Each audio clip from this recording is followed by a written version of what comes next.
Their Eyes Were Watching God by Zora Neale Hurston, Chapter 1. Ships at a distance have every man's wish on board. For some, they come in with the tide. For others, they sail forever on the horizon, never out of sight, never landing until the watcher turns his eyes away in resignation, his dreams mocked to death by time. That is the life of men. Now, women forget all those things they don't want to remember, and remember everything they don't want to forget. The dream is the truth. Then they act and do things accordingly. Let's pause and take a look at Zora Neale Hurston's analogy. Hurston opens the book by creating an image of the ocean and the horizon of that ocean. On the horizon, we see a ship. Sometimes the ship comes to shore, symbolizing failure. Sometimes the ship sails across the horizon, symbolizing a stagnant journey. There's also the second character of the Watcher, who watches the ship. The Watcher is invested in the ship. They are seeking an adventure, a discovery, some form of success. However, since the ship never goes anywhere, the Watcher is mocked to death by time, where they have invested all this time into one dream, and it's come to nothing. Now, Hurston argues that this is the life of men. Then, in the second paragraph, she goes on to describe the life of women, where she says, women forget what they don't want to remember, and they remember what they don't want to forget. Now, this sounds complicated, but all it actually means is that women forget what they want to forget, and they remember what they want to remember. Now, when we look at these two analogies, we can see that it sets up differences between male and female genders, where there's a comparison at hand. And Hurston argues that men are impractical, where they chase after dreams that are unattainable. And this might remind us of Gatsby from The Great Gatsby, where he seeks to recreate his past love with Daisy, which is an unattainable dream. And it leads to several problems in the novel. And then with women, Hurston portrays them as more practical, where they make do with what they have as opposed to chasing after dreams. Now, this is Zora Neale Hurston's opinion, and she starts her novel off with this opinion, essentially setting up an argument where the rest of the novel will present us with characters that fulfill the arguments that she sets up at the beginning of her novel in order to convince her readers of some purpose that we don't know yet. However, just because this is Zora Neale Hurston's opinion, it doesn't mean that you as the reader need to agree with her. When you read these two opening paragraphs, you might personally identify with them, or you might see in it something that you've learned in the past, and therefore you might agree with her. However, you also might disagree with her. This book was published in 1936, and therefore a lot has changed since then. So you might feel as though that there are holes in her arguments, or inaccuracies, or limits. And this is great. Whether you agree or disagree, the opinion that you have is something that I want you to work with. So during this unit, you will create a song, a piece of art, your own writing that goes into conversation with an opinion that Zora Neale Hurston shows in her novel. And so while we are reading, I want for you to keep track, think about, even take notes on things that you agree and disagree with her on. That way, later on, when you have to make your project, you'll be able to delve into something that interests you. All right, now that we've started the novel by exploring her kind of opening analogy, let's continue reading. So, the beginning of this was a woman, and she had come back from burying the dead. Not the dead of sick and ailing with friends at the pillow and the feet. She had come back from the sodden and the bloated, the sudden dead, their eyes flung open wide in judgment. The people all saw her come because it was sundown. The sun was gone, but he had left his footprint in the sky. And it was time for sitting on porches beside the road. It was time to hear things and talk. These sitters had been tongueless, earless, eyeless conveniences all day long. Mules and other brutes had occupied their skins. But now the sun and the boss man were gone, so the skins felt powerful and human. They became lords of sounds and lesser things. They passed nations through their mouths. They sat in judgment. Seeing the woman as she was made them remember the envy they had stored up from other times. So they chewed up the back parts of their minds and swallowed with relish. They made burning statements with questions and killing tools out of laughs, and it was mass cruelty. A mood come alive. Words walking without masters, walking altogether like harmony in a song. So what's happening in this opening page? Let's take a closer look. So first here we have ominous diction, where we have the bloated, the sudden dead, the eyes flung wide open in judgment. So we know something terrible has happened, though we're not quite sure what.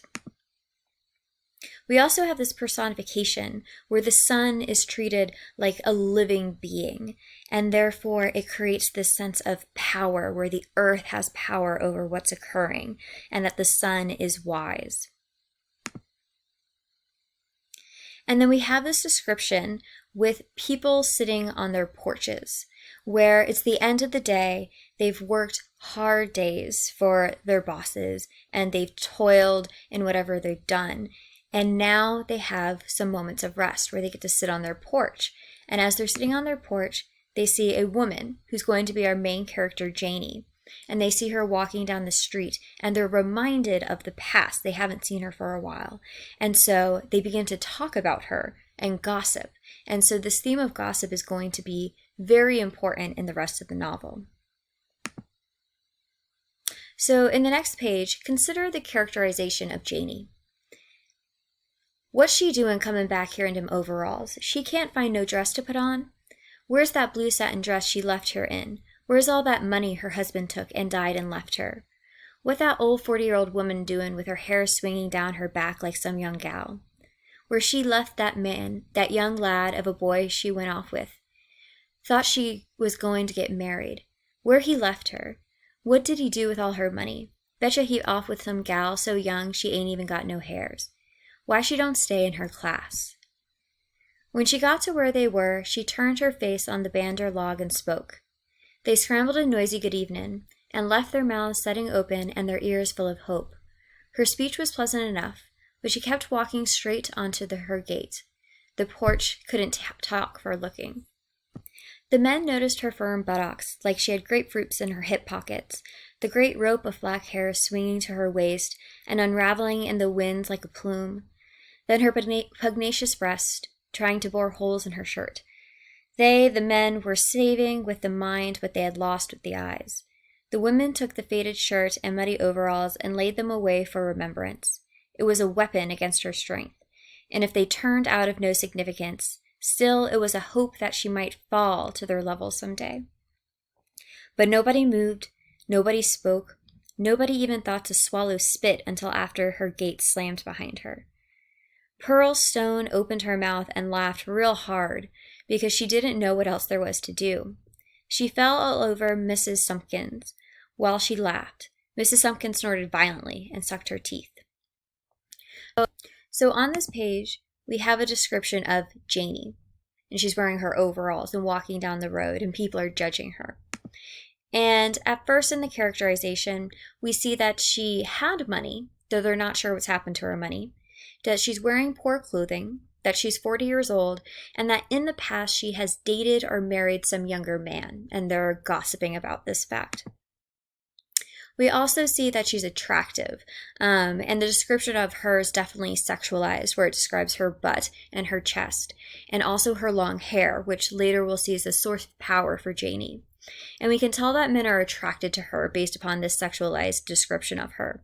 And also that women are jealous, where instead of kind of looking at what makes her attractive, they focus on her clothing because it makes her look more poor, and therefore it makes them feel better. And I'm curious about your thoughts of this characterization. So again, we're considering whether we kind of agree or disagree with Zora Neale Hurston.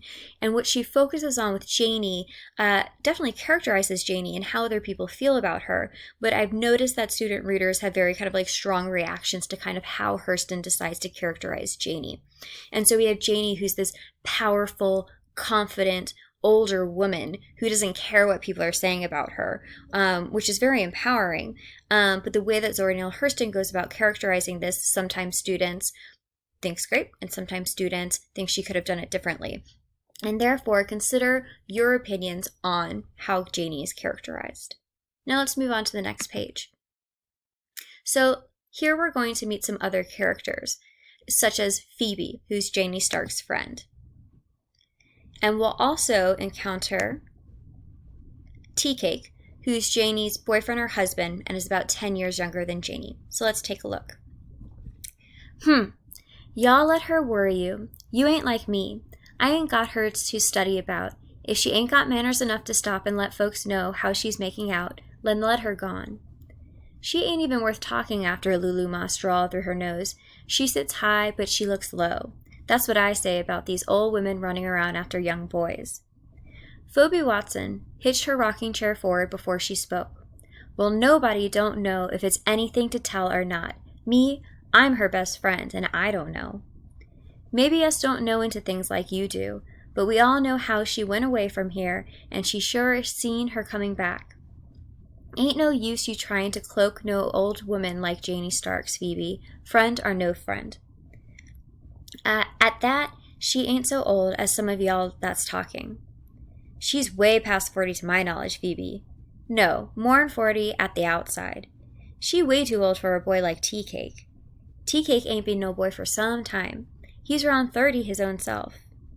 Don't care what it is, she could stop and say a few words with us. She act like she done something to her. Pearl Stone complained. She's the one who's doing wrong. You mean you mad 'cause she didn't stop and tell us all of her business? Anyhow, what do you ever know her to do so bad as y'all make out? The worst thing I ever known her to do was taking a few years off her age, and that ain't never harmed anybody. Y'all make me tired. The way you talking, you think these folks in this town didn't do nothing in the bed except praise the Lord. You have to excuse me, 'cause I'm bound to go take her some supper. Phoebe stood up sharply. So, as I can continue reading, pay attention to what is the town's attitude towards Janie. Don't mind us, Lulu said. Go right ahead. Us can mind your house for you till you get back. My supper is done. You better go see how she feels. You can let the rest of us know. Lord, Pearl agreed. I done scorched up that little meat bread too long to talk about. I can stay away from the home just as I please. My husband ain't fussy. Oh, over there, Phoebe, if you's ready to go. I could walk over there with you, Miss Sumpkins volunteered. It's sort of duskin' down dark. Wee booger man might catch you. No, I thank you. Nothing could catch me these few steps I'm going. Anyhow, my husband tell me say no first-class booger would have me. If she got anything to tell you, you'll hear. Phoebe hurried on off with a covered bowl in her hand. She left the porch, pelting her back with unasked questions. They hoped the answers were cruel and strange. When she arrived at the place, Phoebe Watson didn't go in by the front gate, and down the palm walked to the front door. She walked around the fence corner and went into the intimate gate with her heaping plate of mulatto rice. Janie be around that side. She found her sitting on the steps of the back porch with the lamps all filled and the chimneys clean. Hello, Janie. How you comin'? So on this page, we see that the people on the porch are gossiping about Janie's money and her decisions. They note Janie's physical attractiveness. They criticize her clothing. They criticize her dating a young man. And they're offended because Janie didn't stop to talk to them. So generally what's happening is that they're super curious about where she's been and what she's been up to. And they're upset that she acted as though she was better than them and didn't tell her everything that's happened since they last saw her. And so they're curious about her business.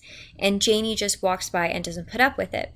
And so Phoebe, because she's Janie's best friend, has a special chance to kind of get into Janie's house and talk to her about what's happened, and the other women want to know. But Phoebe's essentially like, well, I may or may not tell you. All right, so let's stop here because I'm about out of time on this video, and we can pick up in video 2 to finish off the first chapter.